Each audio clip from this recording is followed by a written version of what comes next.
సంచలనం రేపిన కూకట్పల్లి బాలిక సహస్ర మర్డర్ కేసును పోలీసులు ఛేదించారు. పక్కింట్లో ఉండే బాలుడు సహస్రను హత్య చేసినట్లు సిపి అవినాష్ మహంతి తెలిపారు. బ్యాట్ను దొంగతనం చేసేందుకు వెళ్లిన బాలుడిని సహస్ర అడ్డుకోవడంతో హత్య చేసినట్లు చెప్పారు. విచారణలో నిందితుడు పోలీసులను తప్పుదోవ పట్టించారన్నారు. హత్యకు వాడిన కత్తిని స్వాధీనం చేసుకున్నామని తెలిపారు. రక్తపు మరకలు కనిపించకుండా బాలుడు జాగ్రత్త పడ్డాడని వివరించారు. బాలుడు స్కూల్కి సరిగా వెళ్లేవాడు కాదని, ఓటీటీలో క్రైమ్ థ్రిల్లర్ సినిమాలు చూసే వాడని విచారణలో వెల్లడైందన్నారు.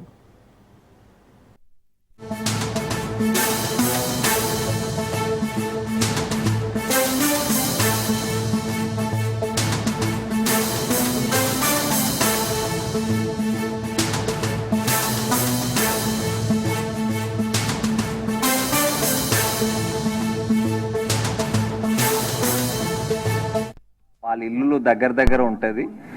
సో వీళ్ళ టెర్రస్ నుంచి వాళ్ళ టెర్రస్ వరకు విదౌట్ ఎనీ ప్రాబ్లం వెళ్ళిపోవచ్చు, దూకి వెళ్ళిపోవచ్చు. సో ఆయన ప్రకారం ఆయన దూకేసి అక్కడ వెళ్ళి ఒక క్రికెట్ బ్యాట్, వాళ్ళ ఇంట్లో ఒక క్రికెట్ బ్యాట్ ఉంటుంది, ఆ క్రికెట్ బ్యాట్ దొంగతనం చేయడం అని, అది ఆయన దగ్గర పెట్టుకోవడం అని అనుకొని వెళ్ళాడు. సో అది వెళ్తప్పుడు అక్కడ అది బ్యాట్ తీసుకొని బయటకు వస్తప్పుడు ఆ పాప హ్యాస్ సీన్ హిమ్. చూసినాక వెంటనే అరిచింది. అరుస్తే ఈయన భయపడి ఇమీడియట్లీ ఆమెకి అక్కడ ఇంట్లో బెడ్రూమ్లో తోసేసి అక్కడ ఆయన దగ్గర ఉన్న ఆయన ఒక నైఫ్ పట్టుకు వెళ్ళాడు. సో ఆ నైఫ్తో he stabbed her and then వచ్చేసాడు. అండ్ ఇన్ఫ్యాక్ట్ మనకి తర్వాత ఇన్వెస్టిగేషన్ డీటెయిల్లో చూసినప్పుడు మన ఐఓస్ రియలైజ్ దట్ ఇనిషియల్ స్టేజెస్లో కూడా ఎగ్జామిన్ ఆయనతో మాట్లాడేటప్పుడు he had actually misled the investigators by telling that నాకు వినిపించింది, పాప అరిచినట్టు వినిపించింది అండ్ 10 o'clock అలా he try to tell some story around that. So but అది అప్పుడు డిఫరెంట్ సర్కమ్స్టాన్సెస్ ఆ ఇన్వెస్టిగేషన్ చేస్తుంటూ అది తెలిసింది తర్వాత. సో బేసికలీ నా ఆ కేసు మొత్తం డిటెక్ట్ అయింది, ద మర్డర్ వెపన్ కూడా రికవర్ అయింది, దాంతోపాటు కొన్ని అదర్ ఎవిడెన్స్, అదనపు ఎవిడెన్స్ కూడా మనకి దొరికింది. సో దాని బేసిస్ మీద మేము ఇప్పుడు కేసుకి ముందుకు తీసుకొని ఫైనలైజ్ చేసేస్తాం. బ్యాట్ దొంగతనం కోసం వెళ్ళాడు. మనం ఎన్నిసార్లు అడిగినా మనీ గురించి చెప్పడం లేదు. నాకు ఆ బ్యాట్ యాక్చువల్గా ఏంటంటే డిసీజ్డ్ వాళ్ళ తమ్ముడు 6 years ఉంటాయి, ఈయన కలిసి క్రికెట్ ఆడేవాళ్ళు. ఆ బ్యాట్ ఈయనకి బాగా నచ్చింది, స్ట్రోక్ బాగా ఉంది, నాకు బాగా నచ్చింది, నాకు ఇవ్వు నేను కూడా ఆడతా అంటే ఇచ్చేవాడు కదా పిల్లవాడు. సో దాంతో నేను ఎట్లయినా దాన్ని సొంతం చేసుకోవాలనే ఆలోచనతో 2-3 daysగా ప్లాన్ చేస్తున్నాను చెప్పాడు. దానికోసం అతను చెప్పింది ఏంటంటే ఇంట్లో ఎవరు లేరు, నార్మల్గా వీళ్ళు ఏంటంటే ఇల్లు దగ్గరికి వేసి వెళ్తారట. సో అట్లానే ఇంటి బోల్ట్ దగ్గరికి పెట్టి ఉంటారు, ఆ దగ్గరికి వేసి ఉంటారని చెప్పేసి వెళ్ళాడు. సడన్గా పాప ఉంది, పాప ఉన్నా కానీ పాప అప్పుడు టీవీ చూస్తుంది, ఇతను వెనక నుంచి వెళ్ళాడు. అంటే అటువైపు తిరిగి చూస్తుంటే ఆ పాప వెనక నుంచి ఒకటే డోర్ ఉంది, వెనక నుంచి అంటే అదే డోరు, ఆ అమ్మాయి అటు తిరిగి ఉంది. ఇట్లా వెళ్ళి ఆ కిచెన్లో ఉంది బ్యాట్ తీసుకొస్తుంటే అప్పుడు ఆ అలికిడికి పాప చూసి దొంగ అని అరిచింది.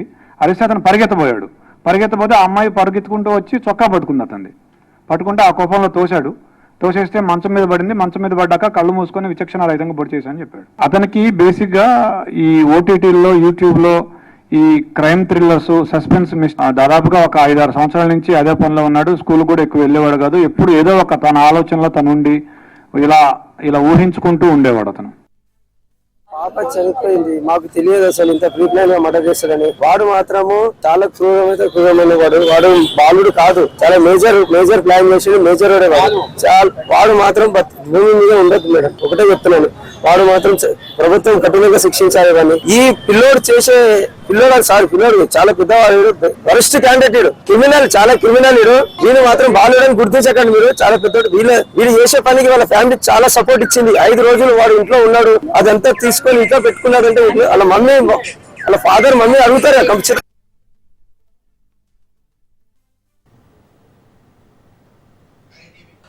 హత్యకు పాల్పడిన నిందితుడిని బాలుడిగా గుర్తించకుండా కఠిన శిక్ష పడేలా చర్యలు తీసుకోవాలని కూకట్పల్లి బాలిక హత్య కేసు మృతురాలు సహస్ర తండ్రి డిమాండ్ చేశారు. ప్రాణానికి ప్రాణంగా పెంచుకున్న తన కూతురిని హత్య చేసిన హంతకుడికి ఉరిశిక్ష వేయాలని డిమాండ్ చేశారు. నిందితుడికి అతడి కుటుంబ సభ్యులు సైతం సహకరించారని ఆరోపించారు. తన కూతురు ఆత్మకు శాంతి కలిగేలా న్యాయం చేయాలని కోరారు.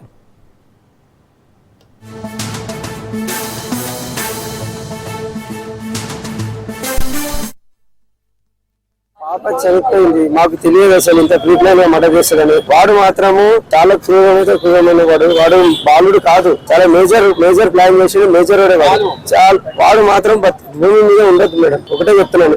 వాడు మాత్రం ప్రభుత్వం కఠినంగా శిక్షించాలి. కానీ ఈ పిల్లోడు చాలా పెద్దవాడు, వరస్ట్ క్యాండిడేట్, క్రిమినల్, చాలా క్రిమినల్. వీళ్ళు మాత్రం బాలుడని గుర్తించకండి మీరు. చాలా పెద్దోడు. వీళ్ళు చేసే పనికి వాళ్ళ ఫ్యామిలీ చాలా సపోర్ట్ ఇచ్చింది. 5 రోజులు వాడు ఇంట్లో ఉన్నాడు, అదంతా తీసుకొని ఇంట్లో పెట్టుకున్నాడంటే వాళ్ళ మమ్మీ వాళ్ళ ఫాదర్ మమ్మీ అడుగుతారు ఖచ్చితంగా, ఇది ఎక్కడ వచ్చింది, ఏం వచ్చినాయి అని చెప్పి. వాడు ఇన్ని రోజులు స్కూల్కి వెళ్ళడం ఇంత భయం లేదు మేడం వాళ్ళకైతే, ఇంత భయం లేదు, ఏం లేదు. వానికైతే భయం లేక ఉన్నాడంటే వానికి మాత్రం కఠినంగా శిక్షించాలి మీరు. ఖచ్చితంగా ప్రభుత్వానికి కొడుతున్నాను నేను. అది బ్యాట్ నాకు కొడుకుతుంది, నేను కొనిచ్చాను, 1000 రూపాయలు పెట్టి నేను కొనిచ్చాను. ఆ బ్యాట్ కోసం ఎప్పుడు కూడా వాడాలో నాకు చెప్పలేదు, డిస్కషన్ అవ్వలేదు నా కొడుకుతో. నేను 12:30, 12:50, 12:40, 12:45 వచ్చిన కింద చూసిన మా పాపని పిలిచిన, పలుకలేదు, బయటకొని గొల్లెమున్నది. నేను కాలు కట్టుకొని ఇంట్లోకి వెళ్ళేసరికి పడుకోండి, ఎప్పుడు చనిపోయినామో పడుకొని ఉన్నది. అన్ని లైట్స్ అన్ని ఆఫ్ చేసి ఉన్నాయి అక్కడ. అరే ఎవరైనా వెంకట ఇక్కడ వచ్చి రావరైనా పిలిచిరా అంటే అవుననుకుని మీ బాబా డాడీ అని 4 times పిలిచింది. వీడే చెప్పాడు, వీడు చెప్పింది నాకు. ఆ మైండ్ నాకు వెళ్ళలేదు, నా కళ్ళల్లో నీళ్ళు ఆగలేదు. 4 times పిలిచింది. నేను బయటకు వచ్చిన స్నానంకి వెళ్ళిపోయినాకు నాకు ఏం తెలియదు అనేసి అన్నాడు. అప్పుడే ఏడ్చుకుంటే మా కొడుకుని కూడా ఓదార్స్తుండే వాడు. వేరవక అని చెప్పి ఓదార్స్తుండే, పక్కనే ఉన్నాడు. వాటి పక్క బిల్డింగ్ లో ఉండి చూస్తున్నాడు వాడు. స్పాట్ కాదు, పక్క బిల్డింగ్ లో ఉండి చూస్తున్నాడు వాడు. డబ్బులు తీసుకెళ్ళి మా పాపని చంపిండు, న్యాయం జరగాలి నాకు. పాపని చంపిన వాడు మాత్రం ఉండదు. ప్రాణానికి ప్రాణం కావాలి. వాడు మాత్రం బాలుడని గుర్తించకండి. ప్రభుత్వానికి చెప్తున్నా, మీకు చెప్తున్నా, చట్టానికి చెప్తున్నా. వాడు మాత్రం బాలుడు కాదు. తల్లిదండ్రులు కూడా శిక్షించాలి. తల్లిదండ్రులు ప్రేమ ఉంది. వాళ్ళ తండ్రి ఇంతవరకు మా తండ్రి ముఖం చూడలేదు. నేను ఇన్ని 3 years నుంచి ఉంటున్నా అక్కడ, తండ్రి ముఖం చూడలేదు. తండ్రి ఎవడో కూడా నేను నాకు తెలియదు. వాడు వాళ్ళ చెల్లె శాంతి అని నాకు తెలుసు. ఆమె ఆయిబాయ్ అంకుల్ అంటే కానీ మిగతా విషయం ఏమి ఉండదు మాకు. ఈ మధ్య 1 year నుంచి క్రికెట్ ఆడడం కొద్దిగా పెరిగాడు మాకు. అప్పుడు చిన్నోడు ఉండే, హైట్ అయ్యిండు కాబట్టి పెరిగిండు. వాడు ఆడడం స్టార్ట్ చేసిండు తప్ప ఇంకేం లేదు. అసలు నేను గమనిస్తేనే కదా మేడం, నేను ఉంటే ఇంటికాడ ఉంటే నాకు తెలుస్తుంది అని. ఇప్పుడు తల్లి ఉండదు, తండ్రి ఉండరు, వాళ్ళ పిల్లలే ఆడుకుంటారు అంతా. మా పాప కూడా అక్కడ వెళ్ళదు కూడా. ఎప్పుడన్నా ఒకసారి వాళ్ళ సిస్టర్ పిలిస్తేనే వెళ్తా తప్ప అసలు వెళ్ళదు. కిందనే మా ఓనర్స్ వాళ్ళ పిల్లలతోనే ఆడుకుంటారు తప్ప బయటికి వెళ్ళదు పాప. మాక్సిమం వెళ్ళదు. ఎప్పుడన్నా వాళ్ళ శాంతి అనే అమ్మాయి పిలిస్తేనే వెళ్తా తప్ప వెళ్ళదు.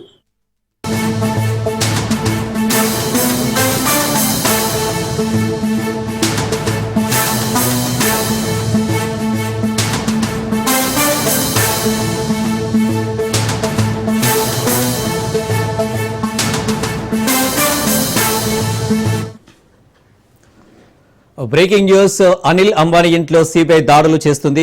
బ్యాంకులకు సొమ్ముల ఎగవేతపై ఆరోపణలు ఎదుర్కొంటున్న అనిల్పై ఇప్పటికే పలు దర్యాప్తు సంస్థలు దృష్టి సారించాయి.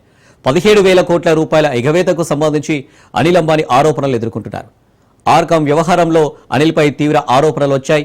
ఒక వెలిగిన అనిల్ రాజకీయాల్లోకి ఎంట్రీ ఇచ్చి రాజ్యసభ సభ్యుడిగాను పనిచేశారు. అనంతరం వ్యాపారాల్లో నష్టపోయారు. ధీరుభాయ్ అంబానీ రెండో కుమారుడైన అనిల్ తొలుత వ్యాపారాల్లో బాగా రాణించారు. ఆయన అన్నయ్య ముఖేష్ అంబానీని మించి వ్యాపారాల్లో దూసుకుపోయారు. వార్తల్లో వ్యక్తిగా క్రేజ్ సంపాదించుకున్నారు. అనిల్ పొలిటికల్ టర్న్ తీసుకున్నాక సీన్ రివర్స్ అయి వ్యాపారాల్లో నష్టాలు చవిచూడాల్సి వచ్చింది. వ్యాపారాల కోసం చేసిన అప్పులు తీర్చలేక ఎగవేతలకు పాల్పడుతున్నారనే ఆరోపణలు ఎదుర్కోవాల్సి వచ్చింది.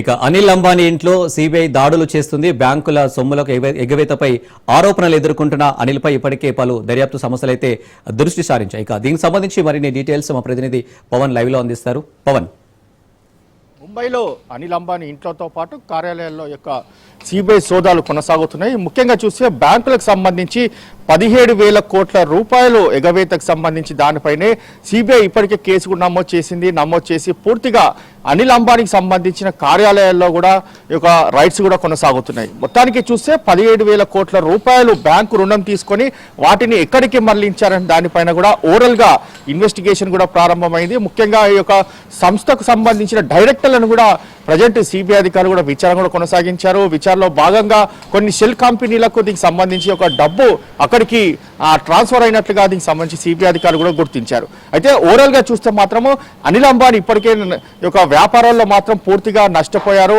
ఈ యొక్క రుణాలు తీసుకున్న వాటన్నిటిని కూడా ఎగవేతకు ప్రయత్నిస్తున్నాడనేది మాత్రం ప్రధానంగా దీనికి సంబంధించి కొంత సమాచారం కూడా వస్తున్న పరిస్థితి చూస్తున్నాము. అయితే మొదట వ్యాపారాల్లో చాలా బాగా రాణించిన అనిల్ అంబానీ మాత్రము రాజకీయాల్లోకి ఒక్కసారిగా రావడంతో పూర్తిగా ఈ యొక్క వ్యాపారాలపైన దృష్టి కొనసాగించకపోవడంతో పూర్తిగా నష్టాల బాట పట్టింది.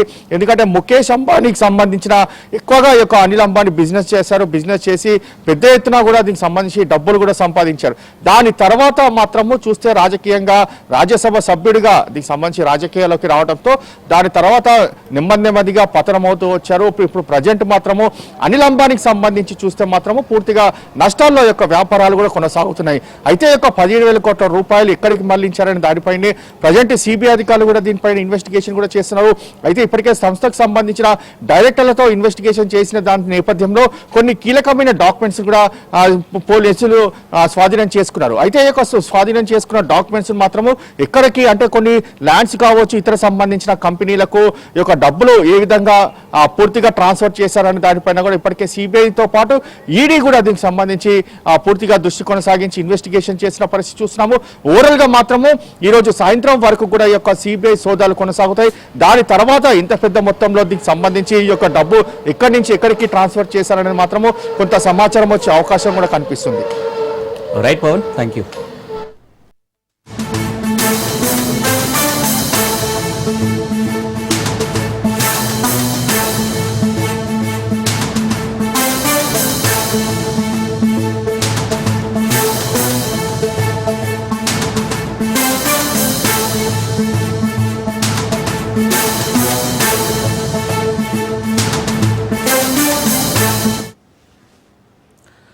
ఎమ్మెల్యే కోటంరెడ్డి శ్రీధర్ రెడ్డి కీలక వ్యాఖ్యలు చేశారు. రౌడీ షీటర్ శ్రీకాంత్ పేరోల్ కోసం లేఖ ఇచ్చానని తెలిపారు. శ్రీకాంత్ తండ్రి అడిగినందుకే లేఖ ఇచ్చానన్నారు. తాను ఇచ్చిన లేఖను అధికారులు తిరస్కరించారని తెలిపారు. పేరోల్ ఇవ్వలేమని లిఖితపూర్వకంగా చెప్పారన్నారు. ప్రజాప్రతినిధులుగా చాలా మందికి లేఖలు ఇస్తుంటామని వెల్లడించారు. గతంలో రౌడీ షీటర్ శ్రీకాంత్ పేరోల్ కోసం చెవిరెడ్డి, కిలివేటి లేఖలు ఇచ్చారని తెలిపారు.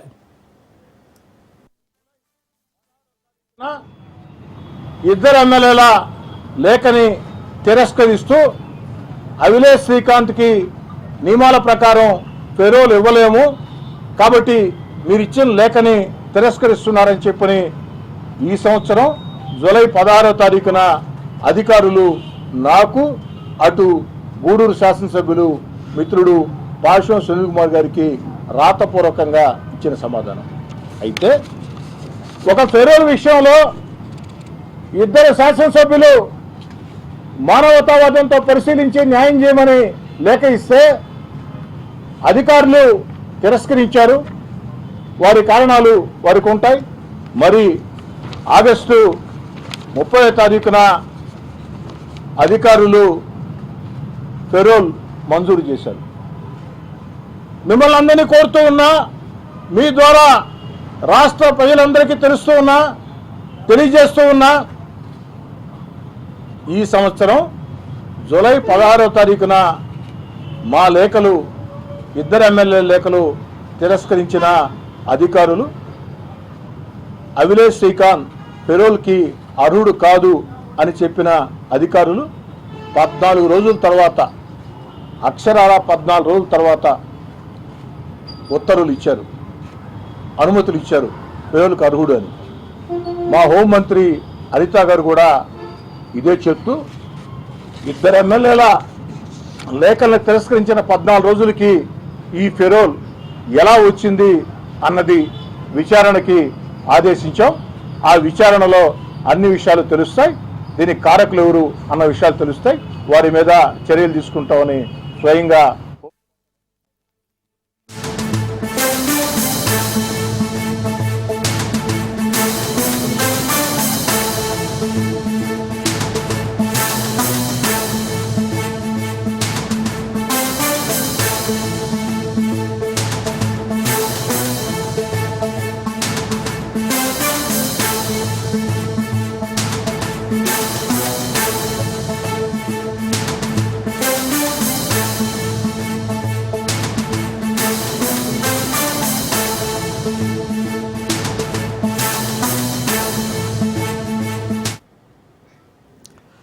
ఎన్టీఆర్ జిల్లా జగ్గేపేట వద్ద ఫ్రీ బస్సులో గొడవ చేసిన మహిళలపై కేసు నమోదయ్యాయి.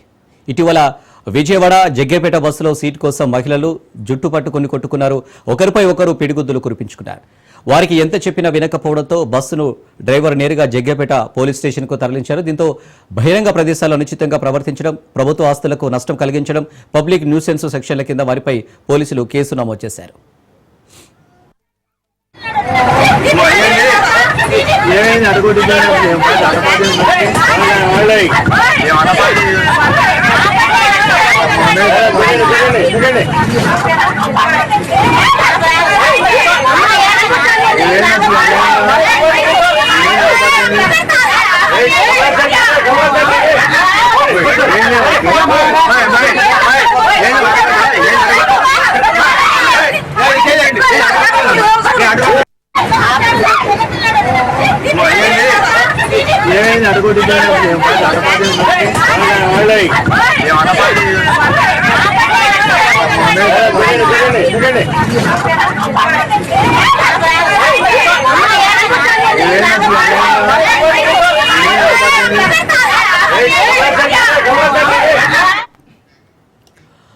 ఎన్టీఆర్ జిల్లా జగ్గేపేట వద్ద ఫ్రీ బస్సులో గొడవ చేసిన మహిళలపై కేసు నమోదైంది. ఇటీవల విజయవాడ జగ్గేపేట బస్సులో సీటు కోసం మహిళలు జుట్టు పట్టుకుని కొట్టుకున్నారు.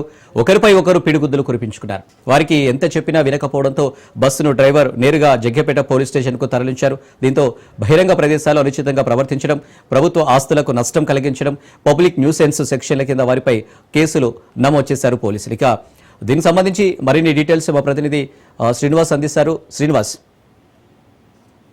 అనిల్, రాష్ట్ర ప్రభుత్వం ఎంతో ప్రతిష్టాత్మకంగా అమలు చేస్తున్నటువంటి స్త్రీ శక్తి అనే పథకం దాదాపుగా రాష్ట్ర వ్యాప్తంగా కూడా చాలా పాజిటివ్ రిపోర్ట్స్ వస్తున్నాయి. అట్లాగే ఈ పథకం కూడా సక్సెస్ఫుల్ గా నడుస్తుందని కూడా చెప్పొచ్చు. కానీ కొన్ని ప్రాంతాల్లో మాత్రం బస్సుల్లో సరైన సెక్యూరిటీ అనేది లేకపోవడం వల్ల ఏంటంటే కెపాసిటీని మించి ఎక్కువ మంది మహిళలు ఉచిత బస్సు ప్రయాణాల్లో ఎక్కువగా ప్రయాణించడం వల్ల చిన్న చిన్న న్యూసెన్స్ వంటికి ఏర్పడటం ఉన్నాయి. దీంతో మనం రీసెంట్ గా ఎన్టీఆర్ జిల్లా జగ్గేపేటలో వెలిగించినటువంటి ఘటన ఇది ఒక ఎగ్జాంపుల్ గా కూడా మనం చెప్పుకోవచ్చు. ఫ్రీ బస్సులో గొడవ చేసినటువంటి మహిళలు ఈ ఘటనతో ప్రభుత్వం కూడా ఈ ఘటన సీరియస్ గా పరిగణించిందని చెప్పొచ్చు. జగ్గేపేట బస్సులో సీటు కోసం ఇరువురు మహిళల మధ్య జరిగినటువంటి కొట్లాట చాలా కలకలం వేసింది. దీంట్లో ఆర్టీసీ బస్సు నడుపుతున్నటువంటి ఆర్టీసీ సిబ్బంది, కండక్టర్ వీళ్ళు కూడా వాళ్ళకి ఎంత చెప్పినారని అనే పరిస్థితి లేకపోవడంతో అంటే దాదాపు బాగా న్యూసెన్స్ క్రియేట్ చేయడం వల్ల డైరెక్ట్ గా జగ్గేపేట పోలీస్ స్టేషన్ నుంచి బస్సును తీసుకెళ్ళడం జరిగింది. అయితే ఆ బస్సు డ్రైవర్ ఇచ్చిన ఫిర్యాదు మేరకు ఎవరెవరైతే ఈ ఘటనకు పాల్పడ్డారో ఇరువురు మహిళల పైన కూడా కేసులు నమోదు చేయడం జరిగింది. బిఎన్ఎస్ సెక్షన్ 126(2) అంటే బహిరంగ ప్రదేశాల్లో అనుచితంగా ప్రవర్తించడం, అట్లాగే 115(2) ప్రభుత్వ ఆస్తులకు నష్టం కలిగించడం, అలాగే 351(2) పబ్లిక్ న్యూసెన్స్ కింద ఈ సెక్షన్ ఉన్నటువంటి ఈ మూడింటికి సంబంధించి సెక్షన్ కూడా వీళ్ళపై నమోదు చేయడం జరిగింది. రాష్ట్రంలో ఇకపై ఎలాంటి ఘటనలు ఎక్కడైనా విధులు చూస్తే మాత్రం ఖచ్చితంగా చర్యలు తీసుకుంటామని కూడా ప్రభుత్వం ఈ ఘటన ద్వారా ఒక హెచ్చరిక జారీ చేసిందని కూడా చెప్పచ్చు. ప్రస్తుతం పోలీసులు ఈ కేసు నమోదు చేసి దర్యాప్తు చేస్తూ ఉన్నారు. ఎలాంటి ఘటనలు జరగకుండా చూసేందుకు కూడా ఆర్టీసీ అధికారులు సిబ్బంది కూడా ఆదేశాలు జారీ చేయడం జరిగింది. ఎక్కడైనా ఎలాంటి ఘటనలు కనుక వెలుగు చూస్తున్న ఇమీడియట్ గా ఉన్నతాధికారులకు సమాచారం ఇచ్చి సమీపంలో పోలీస్ స్టేషన్ సమాచారం ఇవ్వాలని కూడా ఇప్పటికే ఆదేశాలు జారీ చేయడం జరిగింది. Right Srinivas, thank you. Mulugu జిల్లా ఏటూరు నాగరం నుండి మనుగురు భద్రాచలం వెళ్లే జాతీయ రహదారి గుంతలమయం కావడంతో ప్రాణాలు అరచేతుల్లో పెట్టుకుని వాహనదారులు ప్రయాణిస్తున్నారు. ఏటూరు నాగరం నుండి మంగపేట వరకు ప్రధాన జాతీయ రహదారిపై ప్రయాణించాలంటే వాహనదారులు జంకుతున్నారు. అయినా అధికారులు, ప్రజాప్రతినిధులు పట్టించుకోవడం లేదని ప్రయాణికులు మండిపడుతున్నారు. ఈ రహదారిపై నిత్యం వేల సంఖ్యలో వాహనాలు వెళ్తుంటాయి. వందలాది ఇసుక లారీలు ఈ జాతీయ రహదారి మీదుగా వెళ్తుంటాయి. జాతీయ రహదారి గుంతలమయం కావడంతో వాహనదారులు ప్రాణాలు అరచేతులు పెట్టుకుని ప్రయాణం చేస్తున్నారు. రోడ్లపైన భారీ గుంతలు ఏర్పడడంతో ఎదురెదురుగా వాహనాలు ఢీకొని ప్రాణాలు కోల్పోవాల్సి వస్తుంది. ఇకనైనా అధికారులు, నాయకులు రహదారిని బాగు చేయాలని ప్రయాణికులు కోరుతున్నారు.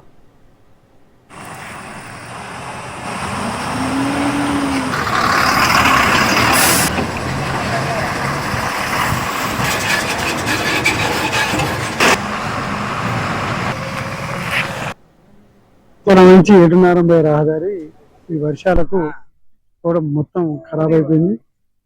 దాంతో ప్రయాణం చేయడానికి చాలా కష్టంగా ఉన్నది. చాలా మంది ఇబ్బందులు ఎదుర్కొంటున్నారు. ఈ వర్క్ కూడా నాశనకంగా జరుగుతుంది. తూతు మంత్రంగా ఏదో పైగా ప్యాచ్ వర్కులు చేస్తున్నారు కానీ ఏమాత్రం నాణ్యతగా లేదు. దీంతో ఎన్నో యాక్సిడెంట్లు జరుగుతాయి.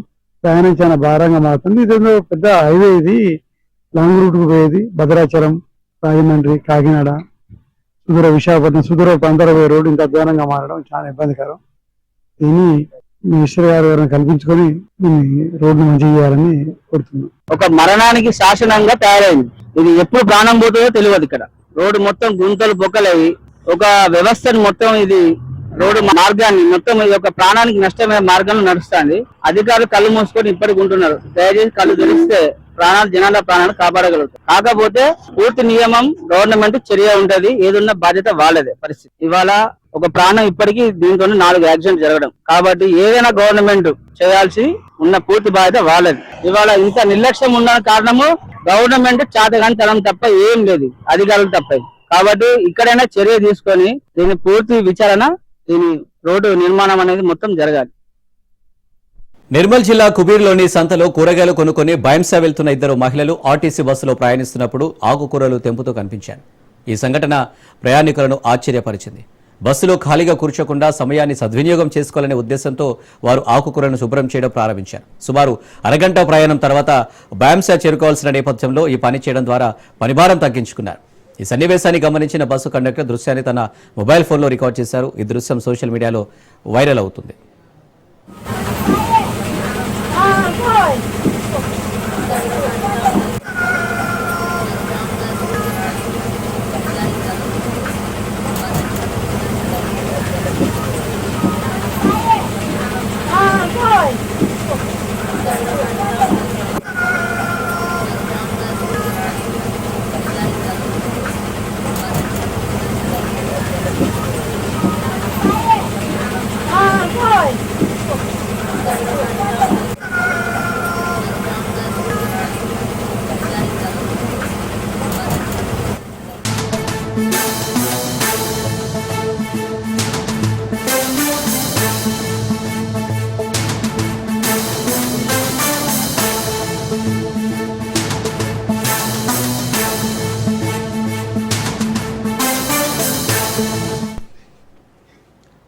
శ్రీశక్తి పథకం ఉచిత బస్సు కారణంగా తమకు అన్యాయం జరుగుతుందంటూ కృష్ణా జిల్లా పామారు టౌన్ 4 రోడ్ల సెంటర్లో ఆటో డ్రైవర్లు ఆందోళనకు దిగారు.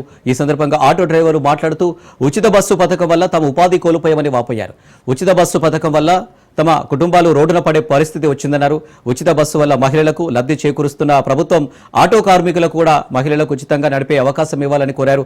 రోజుకు 1000 రూపాయలు ఉపాధి కల్పించి ఆటోలకు డీజిల్ కొట్టిస్తే తమ ఆటోలను ఉచితంగా నడుపుతామని తెలిపారు. గ్రామాల్లో నుంచి వృద్ధులు, వికలాంగులు, విద్యార్థులను తమ ఆటోలోనే తీసుకొస్తున్నామని చెప్పారు. మంత్రి లోకేష్ యువగలం పాదయాత్రలో జగన్ అందరికీ 10,000 ఇవ్వట్లేదు, తాము అధికారంలోకి రాగానే లైసెన్స్ ఉన్న ప్రతి ఒక్కరికి 15,000 రూపాయలు ఇస్తామని హామీ ఇచ్చారని గుర్తు చేశారు. ఉచిత బస్సు పథకం వల్ల ఉపాధి కోల్పోతున్నాం కాబట్టి లైసెన్స్ ఉన్న ప్రతి ఒక్క ఆటో డ్రైవర్కి సంవత్సరానికి నికరంగా 25,000 రూపాయలు ఇవ్వాలని డిమాండ్ చేశారు. నష్టపోతున్న మనం ఉపాధి కల్పించాలని చెప్పని డిమాండ్ చేస్తా ఉన్నాం.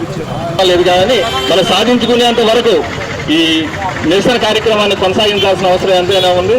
అలాగే మచిలీపట్నం ఆటో స్టాండ్ నాయకులు బాబురావు గారు, సీఎం గారికి అది సీఎం ఆగస్టు 15వ తేదీన ప్రభుత్వం మహిళలకు శ్రీశక్తి పథకం కింద ఉచిత బస్సు ప్రయాణం కల్పించింది. ముఖ్యంగా ఆటో కార్మికులు ఎవరూ కూడా ఈ పథకానికి వ్యతిరేకం కాదని మేము తెలియజేస్తా ఉన్నాం. అయితే ఎంతో కొంత చదువుకొని ఈరోజు వ్యవసాయం లాభసాటి లేక మరి వ్యవసాయాన్ని వదులుకొని కొద్దిపాటి ఆస్తులను అమ్ముకొని ప్రైవేట్ ఫైనాన్సుల దగ్గర అప్పులు చేసి ప్రభుత్వం మీద ఆధారపడకుండా మా ఉపాధి మేమే చూసుకుంటున్న పరిస్థితుల్లో ఈ ఉచిత బస్సు పథకం వల్ల మేము వాళ్ళ ఉపాధి కోల్పోయి మా కుటుంబాలు యావత్తు కూడా రోడ్డును పడే పరిస్థితి వచ్చింది. ముఖ్యమంత్రి గారికి మేము ఒకటే చెబుతున్నాం ముక్కుసూటిగా, అయ్యా ఉచిత బస్సు వల్ల మీరు మహిళలకి లబ్ధి చేకూరుస్తున్నారు, సంతోషమే. మేము ఆటో కార్మికులు మా ఛాలెంజ్ ఒకటే, మీరు ఆదేశిస్తే మేము ఆటోలు కూడా ఉచితంగా తిప్పుతాం. మాకు కావాల్సిన డీజిల్ ఇవ్వండి, అలాగే రోజుకి 1000 రూపాయలు ఉపాధి ఇస్తే మేము కూడా ప్రజలందరికీ కూడా ఉచితంగా సర్వీస్ చేస్తామని చెప్తున్నాం. ఆటో సర్వీస్ చేసే వాళ్ళందరూ మహిళలే. 10 మందిలో 8 మంది మహిళలు ఉంటారు, 2 మగవాళ్ళు ఉంటారు. ఇంకో 4 వచ్చేలో బస్సు వస్తుంది. ఉపాధి మాకు అమౌంట్ ఏం రావట్లేదు, ఇల్లు డీజిల్ సరిపోతుంది. దానికోసం గవర్నమెంట్ వాళ్ళు ప్రభుత్వం ఎలక్షన్ ముందు 15,000 ఇది వేస్తానన్నారు. అంతకుముందు గవర్నమెంట్ వాళ్ళు 10,000 వేసారు. అప్పుడే ఉచిత సర్వీస్ లేదు. ప్లస్ ఇప్పుడు వీళ్ళు వేస్తానన్నా ఎక్కువగా ఉచిత సర్వీస్ వచ్చినప్పుడు మా గురించి ఆలోచించాలి. మా గురించి ఆలోచించుకోకుండా ఉచిత బస్సులు వదిలేసారు. మేము వీధిన పడ్డాం. మేమే కాదు, మా వెనకాల ఉన్న మా భార్య పిల్లలు, తల్లిదండ్రులు అందరూ వీధిన పడ్డాం. రోజుకి 1000 రూపాయలు తీసుకెళ్లే వాళ్ళ రోజుకి 100 రూపాయలు తీసుకెళ్ళడం కంటే కష్టమైపోతుంది. దాని గురించి గవర్నమెంట్ ప్రభుత్వం ఆలోచించి మాకు ఏదో ఒక ఉపాధి కల్పించాలి. ఉపాధి కల్పించాలంటే సగటు మనిషి బతకాలంటే 30,000 కావాలి. ఉచిత బస్సులు వదిలేరు. ఉచిత బస్సులు వదిలినప్పుడు మాకు ఉపాధి కోల్పోయాం కాబట్టి మాకు ప్రతి నెల 30,000 ఉపాధి ఇస్తే మేము ఉచిత సర్వీస్ చేస్తాం. ఉచిత సర్వీస్ అంటే 8 అవర్స్ డ్యూటీ గవర్నమెంట్ డ్యూటీ, మేము 10 అవర్స్ డ్యూటీ డ్యూటీ చేసి మేము సర్వీస్ చేసుకుంటాము. మాకు డీజిల్ డబ్బులు ఇచ్చేసి మా ఉపాధి కల్పించే నెలకు 30,000 ఉపాధి కల్పిస్తే మేము సర్వీస్ చేస్తాం, ఫ్రీ సర్వీస్. కాకినాడలో సీఎం చంద్రబాబు మాట్లాడుతున్నారు. లైవ్ చూద్దాం. నేను చాలా సార్లు మీకు ఒక మాట చెప్పాను. స్వర్ణ ఆంధ్రప్రదేశ్ కావాలంటే ముందు మీ ఆలోచన విధానం మారాలి. ఇప్పుడే సురేష్ గారు చాలా స్పష్టంగా చెప్పారు. మనందరిలో ఒక విషయం మనం గుర్తుపెట్టుకోవాలి. మన ఇంట్లో చెత్త తీస్తాం, ఎక్కడ వేస్తామంటే రోడ్డు మీద వేస్తాం. అంటే ఇల్లు మంది, ఆ రోడ్డు మాత్రం మంది కాదు. అక్కడి నుంచి ఆ ఇంట్లో రోడ్డు మీద ఉండే చెత్త అంతా కుళ్ళి మళ్ళీ ఆ వాసన రూపాయన మీ ఇంటికే వస్తుంది. అంటే అంటువ్యాధులు రావడానికి మీరు చూస్తే ఎక్కడికక్కడ ఈ చెత్త ఇవన్నీ కనీసం మనం వాడినటువంటి మురుగు నీరు కూడా బయట పోనీయకుండా మన ఇంటి ముందరనే ఉండడం, అక్కడ పురుగులు ఇవన్నీ తయారు కావడం, దీంతో అనేక అంటువ్యాధులు వచ్చి చాలా ఇబ్బందులు వచ్చే పరిస్థితి వచ్చింది. పోయిన గవర్నమెంట్ మీరు చూశారు, చెత్త మీద పన్నేశారు కానీ చెత్త కూడా తీలే. మామూలుగా 85 లక్షల మెట్రిక్ టన్నులు చెత్త అన్ని టౌన్స్లో పరేసి మున్సిపాలిటీని చెత్త చేసి వదిలిపెట్టారు. ఈరోజు ఈ ప్రభుత్వం ఒకటే ఆలోచించాం. మా మంత్రి చెప్పాను, మా డిపార్ట్మెంట్ చెప్పాను, అక్టోబర్ 2వ తారీఖు నాటికి 85 లక్షల చెత్త చెదారం ఏదైతే మున్సిపాలిటీస్లో ఉందో అన్ని క్లీన్ చేసే బాధ్యత వాళ్ళకి అప్పచెప్పాం. తప్పకుండా 100% జయప్రదం అవుతుందని చెప్పి మీ అందరికీ హామీ ఇస్తున్నా. నేను ఎన్నోసార్లు మీకు చెప్పాం, నేను మా మిత్రుడు పవన్ కళ్యాణ్ గారు జనసేన, తెలుగుదేశం, బీజేపీ కలిసి ఎన్నికల ముందు ఒక ప్రణాళిక తయారు చేసుకొని మీ దగ్గరికి వచ్చాం. రాష్ట్రం మొత్తం చెత్త చెత్త అయిపోయింది. రాష్ట్రాన్ని విధ్వంసం చేశారు, కుక్కలు చింపిన విస్తరి చేశారు, అతలాకుతలం చేశారు, ఎవరికి కూడా ఆనందం లేకుండా చేశారు. మాట్లాడితే కొట్టడం, పోలీస్ కేసులు పెట్టడం, చాలా అరాచకాన్ని సృష్టించారు. మళ్ళీ మేము వస్తాం, రాష్ట్రాన్ని పునర్నిర్మాణం చేసి మీ జీవితాల్లో వెలుగు తీసుకొస్తామని ఆ రోజే చెప్పామని మీ అందరికీ విజ్ఞప్తి చేస్తున్నా. అందులో భాగంగానే ఒక పక్క సంక్షేమం, ఇంకొక పక్క అభివృద్ధి, ఈ రెండు కావాలంటే సుపరిపాలన, ఇవన్నీ కూడా పెట్టుకొని ఒక స్పష్టమైన ఆలోచన, ఎక్కడా డైవర్షన్ లేదు. నేను ఒకటే చెప్పాను, స్వర్ణాంధ్రప్రదేశ్ ఒక విజన్ తయారు చేశాను. 2047కి మీ అందరికీ ఆదాయం పెరగాలి, ఆరోగ్యంగా ఉండాలి, మీరందరూ ఆనందంగా ఉండాలి, మీ ముఖాల్లో ఆనందం చూడాలని నాకు ఏకైక కోరిక. ఇది సాధించి తీరతామని మరొకసారి మీ అందరికీ విజ్ఞప్తి చేస్తున్నా. అయితే ఇక్కడికి వచ్చినప్పుడు నేను మన గ్రామాలన్నీ కూడా పరిశుభ్రంగా ఉండాలి, మన ఆలోచనలు కూడా పరిశుభ్రంగా ఉండాలి, స్వచ్ఛంగా ఉండాలి. నాకు ఎప్పుడు ఈస్ట్ గోదావరి జిల్లాకు వస్తే పాత ఈస్ట్ గోదావరి జిల్లా